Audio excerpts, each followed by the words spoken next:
জিলহজ মাসের প্রথম 10 দিনের আমল। জিলহজ মাসের প্রথম 10 দিন অন্যান্য ইবাদতের চাইতে এই 10 দিনের ইবাদতের পরিমাণ অনেক বেশি করতে হবে।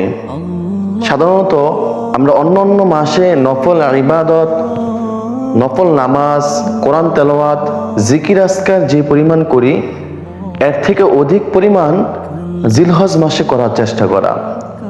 আরেকটি বিষয় হচ্ছে, যারা কুরবানি করবে তাদের জন্য জিলহজ মাসের চাঁদ ওঠার পূর্বে তাদের হাত পায়ের নখ এবং বগলের নিচের পশম এবং নাভির নিচের পশমগুলো কেটে নেবে এবং কুরবানি করার পর এগুলো পরিষ্কার করে নেবে।